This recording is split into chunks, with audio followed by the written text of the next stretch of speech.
Hi guys, my name is Meads. This is going to be a review for Banpresto Humable model. And in particular, we're looking at ARC-782, the Gundam. We do have two of them, and I'll be doing a comparison between the two and see what's the difference are aside from the box art. Also, I would like to thank a good friend of mine. His name is Kay. He gave me a little bit of insider that these guys are available. They're really hard to find, and also, well, since it's Banpresto, the action figure, they're really nice. My first experience with them is the SEM EX Gundam. This is very stylized, very articulate.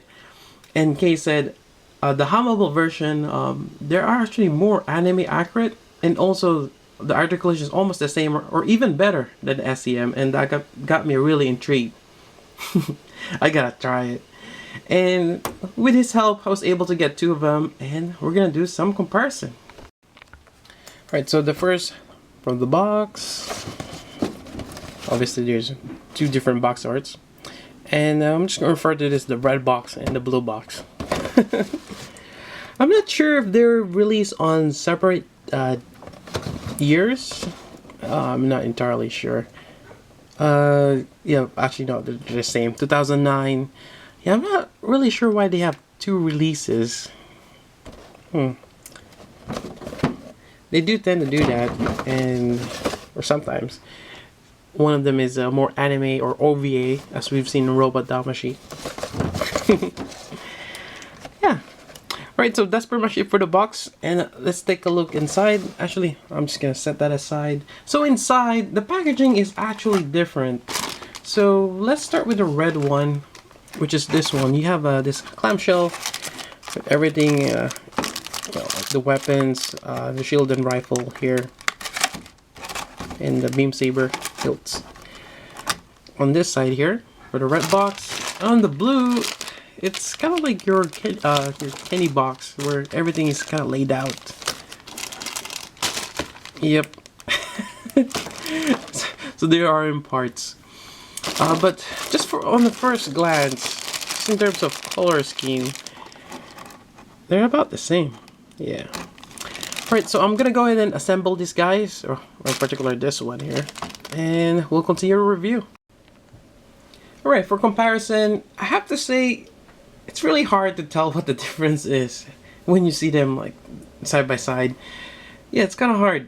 But if you look really close, and I think one of the differences is the shade of the colors. Now the blue is almost the same, but overall it seems like the red, the one that comes in from the red box, has a slightly darker shade than the one that comes from the blue. The blue one's slightly more vibrant. It's lighter in color than this, the one in the red. Yeah. Kinda interesting. I mean, in terms of but yeah, the molding is almost the same. Although when I first got this out of the box, I think, I'm not sure if is it this one or yeah, it's this one. So the one that comes out the red, the leg comes up, or the leg joint, or not the leg joint, the ankle joint pops out easily for some weird reason. Yeah, actually can try to pinch this down, try to get that what do you call this, the poly cap, or the cap to shrink, or maybe you need to heat it up or something, but not really a big thing, but it will tend to pop off from time to time. And the other section of the joint is actually a little stiff. That's probably why it's popping off. On the other hand, on the blue one, the only problem with that one is it's missing a screw underneath. This one comes with a screw. Now I'm not sure if that's how you went, that the blue one doesn't have a screw, but I think it's someone forgot to put a screw on it, and that if you don't have the screw, you tend to pop this off, the whole top part. It tends to pop off easily.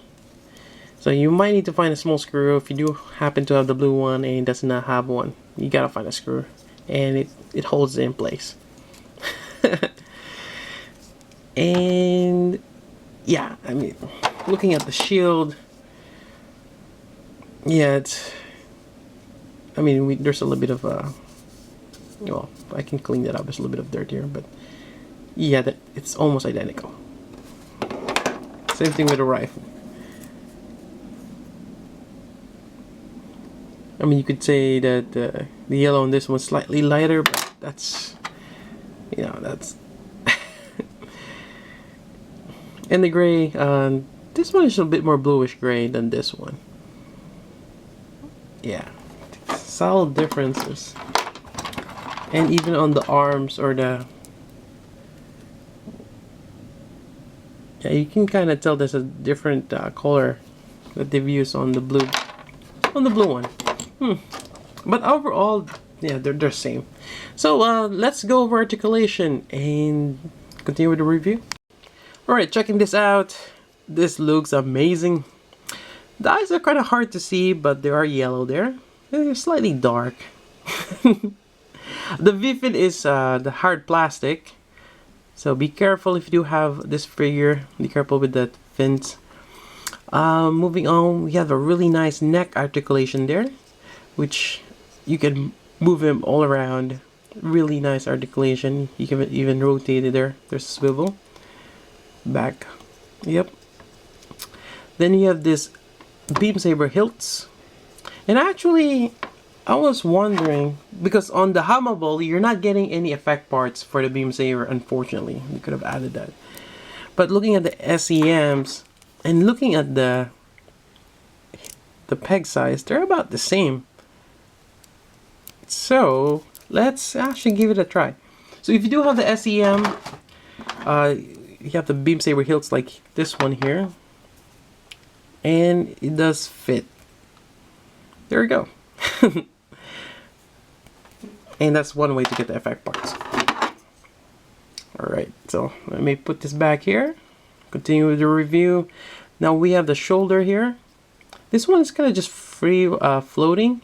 There is actually little, I'm not sure if you guys see that, but the little pegs, there's like 3 of them that kind of gives a little bit of space for the shoulder. Otherwise, yeah, nice articulation there. Do have a swivel on the bicep. Then we got the elbow bend, which is nice.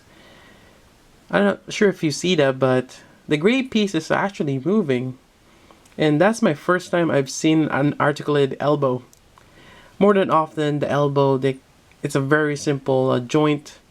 And there's more on the knee that I've seen on like Sentinels. Their knee articulations, you know, crazy, but not the elbow.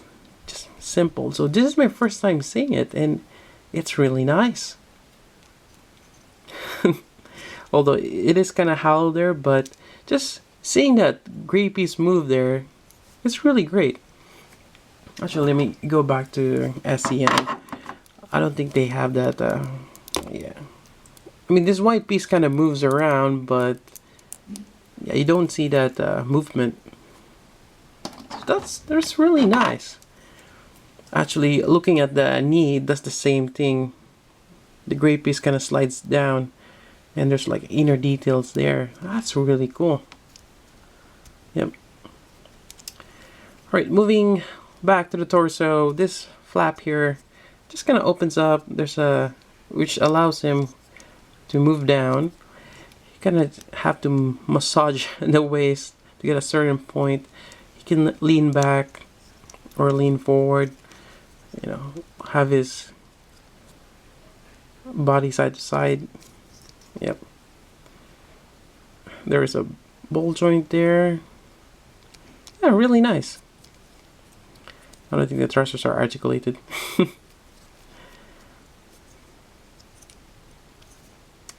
And we have the front skirt here.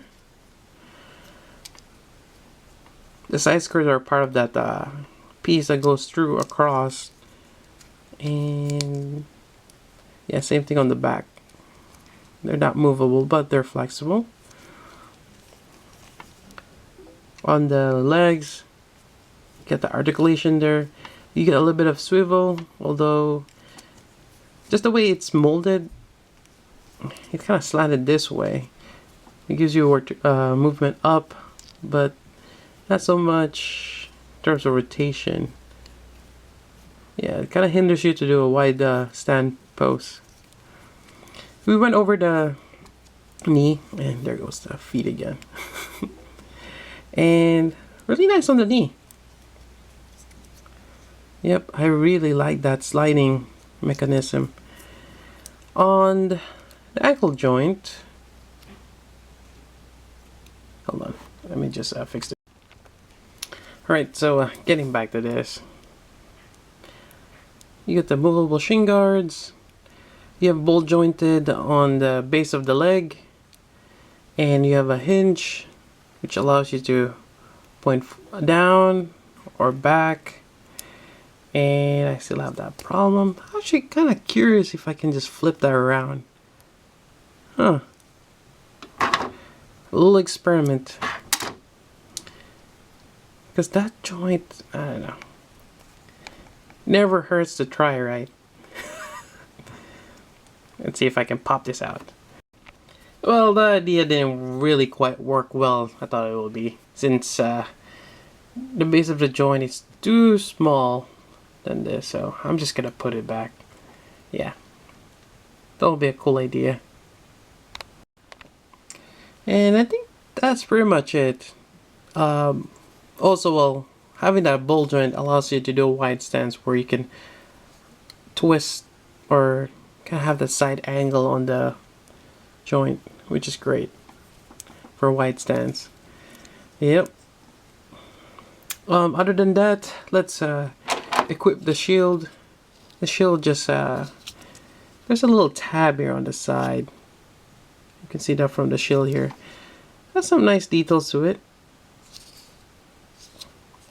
And that will be just tabbing it in place, like so.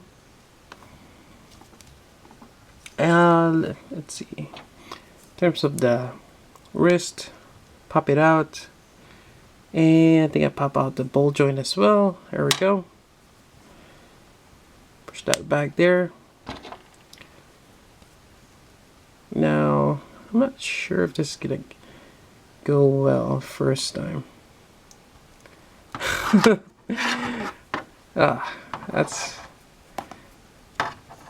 That's one of the problems when you're first putting it on. Yeah. So let me put it on off camera. Alright.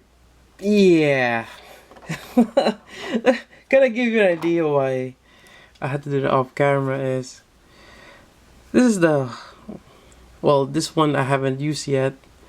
And just look at the difference on that size. Yeah, you gotta exercise it, but once you get it in there, it's there. Well, yeah, it got larger, so you just gotta really push it in and take your time. And I probably shouldn't remove that, but there we go. And there, got it in there somehow. Alright, now looking at the rifle, which we have here, and let's see. We have the scope here. I tried moving the scope, but it seems like it's fixed, and I don't really want to damage it, so I'm just going to leave it like that. But it has some nice details on the rifle. Really nice. Putting this on shouldn't be much of a problem, although I did notice that there is kind of like a hollow part here on the handle, and on the palm there's actually an extra bit. So I'm kind of curious how we're gonna put this on. Just gonna slide this through. There we go, and get that trigger finger. That wasn't so bad. Really nice. And I think almost done except for the foot. Put everything together. Nice. Although this thing kind of pops up, but there we go. Just looking at this, I don't think there's a way to mount the shield on the back. So I think the only mounting part is on that arm there. Well, you can always interchange it on either side. You get that swivel here. Yeah, pretty cool. And I just realized that if the box showed that you can put the shield on the back, you probably could. Although I was looking at the box, actually let me get the box a little bit closer. There is some details on that handle. And there it goes there. I'll put this thing real quick here. But as you can see, you got a really good articulation on this, and you can have him in a certain pose. That's really cool. Just getting him to balance. There we go. That is going to start bothering me. But there we go. Although I'm not sure how far I can lean back, but there we go. So getting back to the shield, yeah, there's not much to it, but you can mount it in this way, which now it's stuck. There is a tab on the other end though, the one that clamps on the arm here, and there's a hole on top, and that's pretty much where you can peg it into. Yep. Yeah, it's actually cool that they have that. Yep, gotta have the shield on the back. And again, really nice in terms of articulation. This, I wonder if you can even balance him with the toe like that. Oh, you can. Nice. And there he goes. Yeah, these are really articulate. Really cool. Anyways, that's pretty much it for the review for the Humable model. Another awesome Banpresto action figure. And these are hard to find. If you do find them somewhere online, I suggest you get them. The price ranges about, I would say, 2,000 to 4,000 yen, depending on where you get them. I wouldn't pay more than $30 on this guys though. Kind of like the SEM. Well, there probably should be below 20 bucks, but depending on, well, the demand right now is high. Yeah. If you see them at 30 bucks, go pick it up. That's actually not a bad deal. And yeah. Anyways, that's about it for the review. If you have any questions, let me know. And yeah. So until then, this is Meads. Thanks for watching.